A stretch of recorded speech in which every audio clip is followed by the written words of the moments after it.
በተለያዩ አካባቢዎች የወንድማማቾች ጦርነት እየተደረገ በመሆኑ ምክንያት ከ7 ሚሊዮን በላይ የኢትዮጵያ ልጆች ከትምህርት ገበታ ውጪ መሆናቸውን የትምህርት ሚኒስትሩ መናገራቸው ይታወሳል። በነሞንጎሊያ የህዝብ ብዛት ሲታይ የሁለት ሀገራት ህዝብ መማር አልቻለም ማለት ይቻላል። በ21ኛው ክፍለ ዘመን በሀገራችን ትውልዱ በዚህ ልክ ለማህይምነት መጋለጡ እጅግ የሚያንገበግብ ነው። ይሁንና ጉዳዩን የተመለከተ ጥያቄ በፓርላማ ሲነሳ ለችግሩ ኃላፊነት የሚወስዱት የድንቁርና ጌቶች ናቸው ተብሏል። ይህ አጀንዳ ሆኖ ባለፈው ሰሞን ብዙ አነጋግሯል።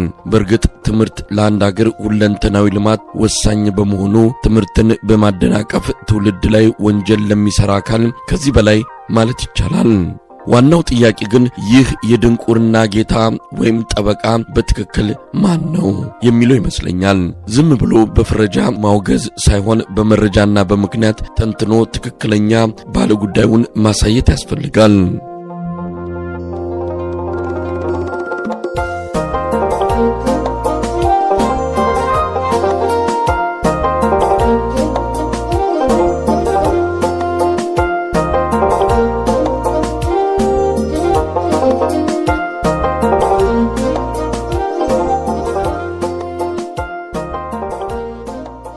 በሴራና በቁማር የተጠለፈው ለውጥ የመጣው በህዝብ ልጆች ትግል መሆኑ ይታወሳል። በዋናነት በኦሮሚያና በአማራ ክልሎች ውድ ዋጋ ያስከፈለ የወጣቶች ትግል ተደርጓል። ትግሉ ፍጹም ሰላማዊ እንደነበርም ዓለም በሙሉ ይመሰክራል። ለመሆኑ ያኔ ባዶ እጁን ሆኖ በሰላም በመታገል ለውጥ ያመጣው ወጣት ዛሬ ለምን ታጥቆ ጫካ ይገባል? ወጣቱ ያው ቢሆንም በለውጡ የተቀየረው የመንግስት አመራር አይደል? ከለውጡ በኋላስ በሰላማዊ ሰልፍ ሲነሱ የነበሩ ጥያቄዎችን ተራ ጩኸት በማለት ሲያጣጥል የነበረው ማን ነው? ለጦርነት ድጋፍ ሰልፍ በተደረገበት መስቀል አደባባይ ጦርነትን ለመቃወም ሰላማዊ ሰልፍ የጠሩ ሰዎች ታፍነው አዋሽ አርባ እንዲሰቃዩስ ያደረገው ማን ነበረ? አርቲስት ታሪኩ ዲሽታጌና ሰላም ይሻላል በማለቱ ያሸማቀቀውና መከላከያ ሰራዊቱን በተኛበት አርዷል ያለውን አካል በመሸለም ሰላም ያለውን ገፍቶ ጠመንጃ የታጠቀውን ያቀፈው ከሰላም ይልቅ ጦርነትን እንደሚወድ ያሳየውስ ማን ይሆን? በኦሮሚያና በአማራ ክልል ወንድማማቾችን እያባላና የአገርን ሀብት እየበላ የቀጠለው ጦርነት ይቆም ዘንድ ችግሮች በውይይት እንዲፈቱ መጠየቄ ወንጀል ሆኖ ከሕግ ውጭ መታፈኔ ሳያንስ የ3 ዓመት ሕፃን ልጄ ሞት ተፈርዶበት ለአውሬ የተወረወረው በማን ነበረ? የጥያቄዎቹ መልስ ለማንም ግልጽ ይመስለኛል። ታዲያ በዚህ ልክ ጸረ ሰላም አቋም ይዞ የነበረው መንግስት በጦርነት ምክንያት ከትምህርት ገበታ ውጪ ለሆኑ የኢትዮጵያ ሕፃናት በምን ሞራሉ ሌላውን ይፈርጃል? ደግሞም ማንም በሕዝብ ላይ ወንጀል እንዳይፈጽም መከላከልና የዜጎችን በሰላም የመኖርና የመማር ነጻነት የማስከበር ኃላፊነት የመንግስት መሆኑ ይታወቃል። መንግስት ኃላፊነቱን መወጣት ካልቻለ ስልጣን መልቀቅ ይኖርበታል እንጂ ሌሎችን እየፈረጀ መቀለድ እንዴት ትክክል ይሆናል?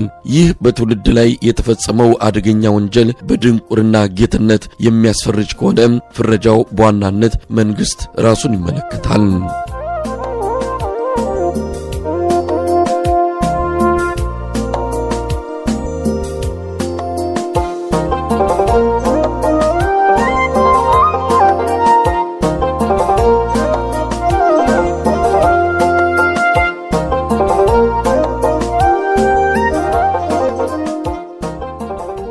መሰረቱ የትምህርት ችግር ግን 7 ሚሊዮን ሕፃናት ከትምህርት ገበታ ውጪ መሆናቸው አይደለም።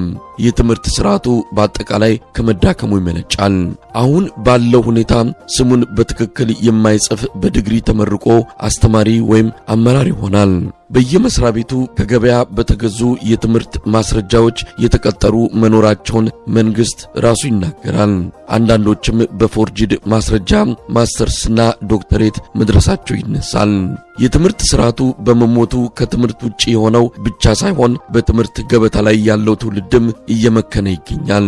የትምህርት ሚኒስትሩ ፕሮፌሰር ብርሃኑ ነጋ ይህን ችግር በፈተና ለማስተካከል ሲደክሙ ይታያል። ኩረጃን ለማስቀረት ለ12ኛ ክፍል ተማሪዎች ከአካባቢ በማራቅ በየዩኒቨርሲቲዎቹ ፈተና እየሰጡ ከ2 እስከ 5 በመቶ ብቻ አሳልፈዋል። ከጠቅላላው ቢያንስ 95 በመቶ መውደቁን መመልከት ይቻላል። ትርጉሙም ግልጽ ይመስለኛል። በሂደቱም ተማሪዎች እስከ ሞት ለደረሰ አደጋ ተጋልጠዋል። ቁልፉ ችግር ግን ከኩረጃ ሳይሆን ከመምህሩ ሕይወት ጋር በቀጥታ ይተሳሰራል። የመምህራን ሕይወት ሳይሻሻል ትምህርት እንደማይሻሻል ሊሰመርበት ይገባል። የትምህርት ሐዋርያ ነኝ ባይ ሁሉ ራሱን ከመምህራን ሕይወትና ሞራል አንጻር መመዘን ይኖርበታል። የኑሮና የሞራል ሁኔታ እጅግ በሚያሳዝን ደረጃ ተዳክሟል። ይህን በትክክል ለመረዳት ከሁለት አቅጣጫ መፈተሽ ያስፈልጋል። አንደኛው ትላንትን ከዛሬ ማስተያየት ነው። በአፄ ኃይለ ሥላሴ ዘመን መምህራን የተመቻቸ ኑሮና ከፍተኛ ክብር ነበራቸው። በዚያ ልክ ትምህርትም ጥራትና ውጤት ነበረው። ያኔ 4ኛ ክፍል የተማረ ከዛሬ አንዳንድ የዲግሪ ተማሪዎች ይልቃል። በደርግ ዘመንም ቢሆን የመምህራን ሕይወትና የትምህርት ጥራት እምብዛም አልተጎዳም። እስኪ የደርግ ዘመንን ከዛሬ ጋር እናነጻጽር።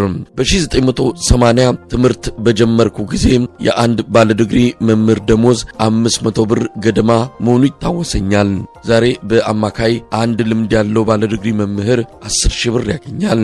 በግርድፉ ሲታይ የመምህራን ደሞዝ የተሻለ ይመስላል። ይሁንና ገንዘብ ቁጥር ሳይሆን የመግዛት አቅም መሆኑ ሊታወቅ ይገባል።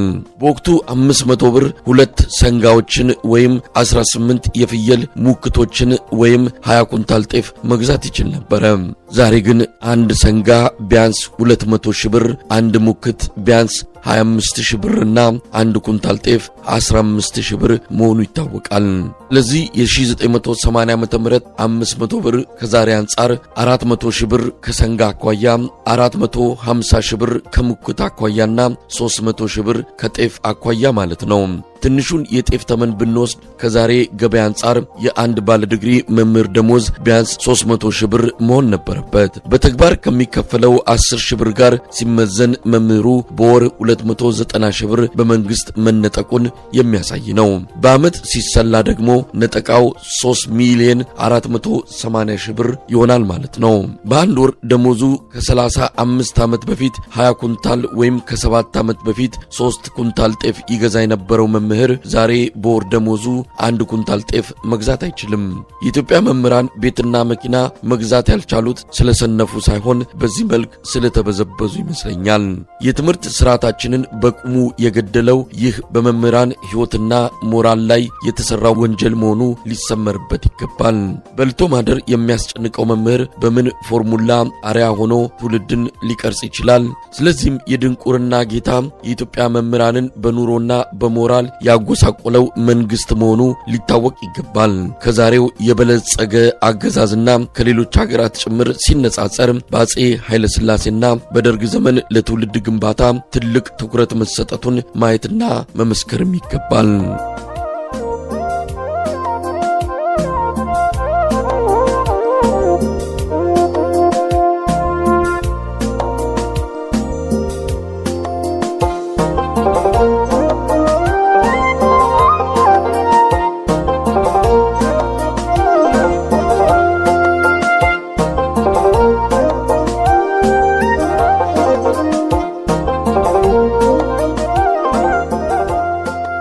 ሁለተኛው ንጽጽር የኢትዮጵያን ከሌሎች ጋር ማስተያየትን ይመለከታል። አሁን ላይ የኢትዮጵያ መምህራን የኑሮ ሁኔታ ከሌሎች መምህራን ጋር ሲወዳደር ልዩነቱ የሰማይና የምድርን ያህል ይሰፋል።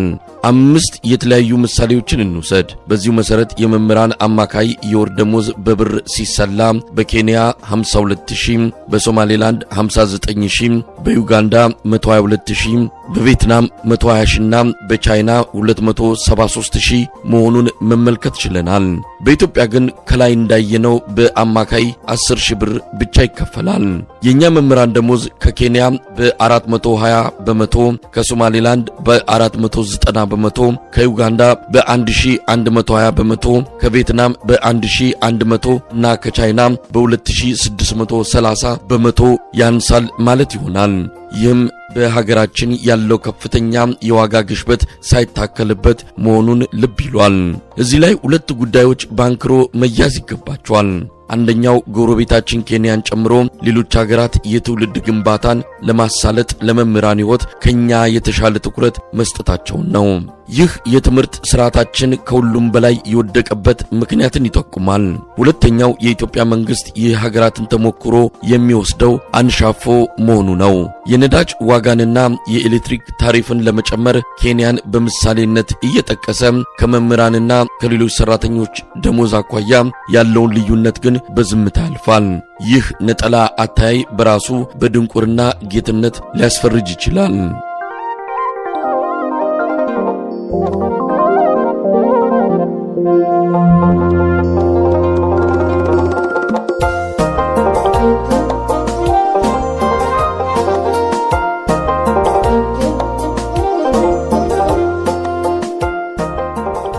ከብልጽግና ደሴት ነዋሪዎች ሰፈር የቀጣይ ትውልድ ግንባታ የሚለው ዲስኮር በተደጋጋሚ ይሰማል።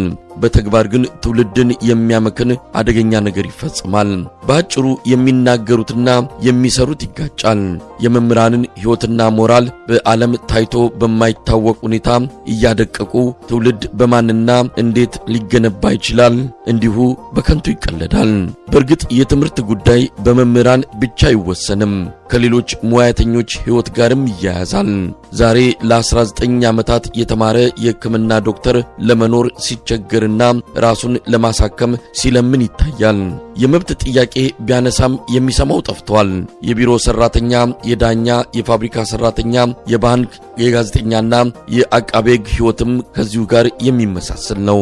ያልሰረቀ ሙያተኛ ሁሉ በልቶ ለማደርና የቤት ኪራይ ለመክፈል አቅም ያንሰዋል።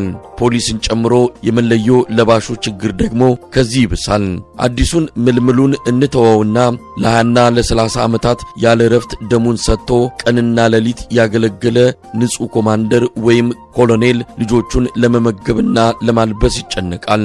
በቅርቡ አንድ ኢንስፔክተር ቁርስ የማትገዛ 200 ብር ጉቦ መቀበሉ የችግሩን ክብደት ያሳያል። በአንጻሩ ግን ሐሰተኛ መረጃንና የጥላቻ ንግግርን እያሰራጨ ሕዝብን ከሕዝብ ሲያቃቅር የሚውለውን የሳይበር ሰራዊት አባል ቄስ ሞገሴ በሪቮ መኪና ይንፈላስሳል። ዕውቀትና አገልግሎት ተንቆ የውሸት ውዳሴ በሚሊዮኖች ይገዛል። ስሙን መጻፍ የማይችል ተራ ደላላም አታሎና አጭበርብሮ ቢሊዮነር ሆኗል። የአገር ሀብት በጥቂት ሌባ ባለስልጣናት በመሬት ደላላና በአደርባይ አጨብጫቢ እጅ ገብቷል። እሴት ፈጣሪ ትክክለኛ ነጋዴም ከገበያ ተገፍቷል። ከሁሉም በላይ ደግሞ በስርዓቱ የተበዘበዙ መምህራን መኪና መግዛት የማይችል ድሃ ተብለው ሲናቁ ሰምተናል። ታዲያ ይህን የሚመለከት ትውልድ በምን ተአምር ለትምህርት ትኩረትና ክብር ይሰጣል? የትምህርት ጥራትና የስርዓት ግንባታስ እንዴት ይታሰባል? የድንቁርና ጌትነት እዚህም አካባቢ በግልጽ ይንጸባረቃል።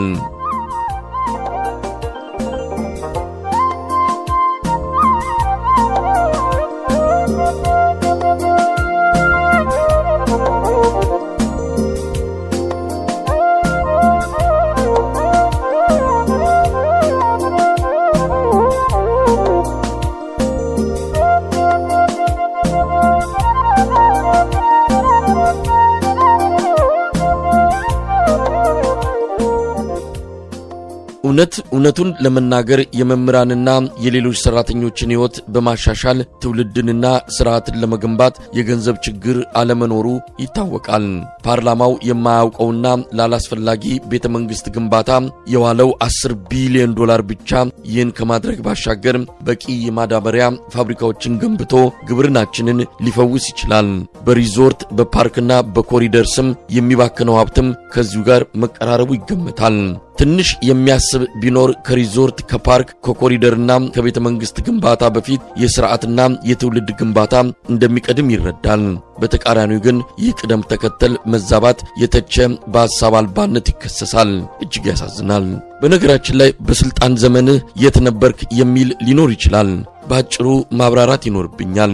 ሌብነትን ለመቆጣጠርና አገልግሎትን ለማሻሻል ይረዳ ዘንድ የመንግስት ሰራተኛው ደሞዝ በበቂ መጠን ሊሻሻል እንደሚገባ ከ2011 ጀምሮ በየመድረኩ ሳነሳ ቆይቻለሁ። አንድ ወቅት የትምህርት ሚኒስትሩ ብርሃኑ ነጋ በተገኙበት ሂልተን በተካሄደ መድረክ ላይ የትምህርት ጥራት ሊሻሻል የሚችለው በፈተና ሳይሆን የመምህሩን ኑሮና ሞራል በመቀየር እንደሆነ ምክር ሰጥቻለሁ። ግንቦት 2015 ዓ.ም ደግሞ መለዮ ለባሹ ለሀገር ሰላምና ሉዓላዊነት ዋስትና በሚሆን መንገድ ገለልተኛና ጠንካራ ይሆን ዘንድ ደሞዙና ክብሩ መሻሻል እንዳለበት በብልጽግና ማዕከላዊ ኮሚቴ ስብሰባ ላይ በግልጽ ጠይቄያለሁ። ከሪዞርትና ከፓርክ በፊትም የማዳበሪያ ፋብሪካ ይቅደም ብያለሁ። ጥቅምት 2016 ዓ.ም ስካይላይት በተደገሰ ስብሰባ የፍትህ ስርዓቱን ለማሻሻል የሚረዳው ዳኛ፣ አቃቤ ሕግና ፖሊስ ሌባ ነው ማለት ሳይሆን ለሴክተሩ ብቁ ባለሙያዎችን መመደብና በቂ ደሞዝ መክፈል መሆኑን ተናግሬያለሁ። የሚሰማ ግን አልነበረም። ችግሩ ሐሳብን እንኳን የማይረዱ አሳቢዎች ይመስለኛል። ታዲያ አሁን ማንን የድንቁርና ጌታ ወይም ጠበቃ እንበል? እንደ ሕዝብና እንደ ሀገር ከባድ አደጋ ላይ መሆናችን ግልጽ ይመስለኛል። በፖለቲካ ቁማር ላለመበላት ለጋራ ህልውና ተባብሮ በአንድነት መስራት የውዴታ ግዴታ ይሆናል። ሰላም ዋሉ። ታዬ ደንደአ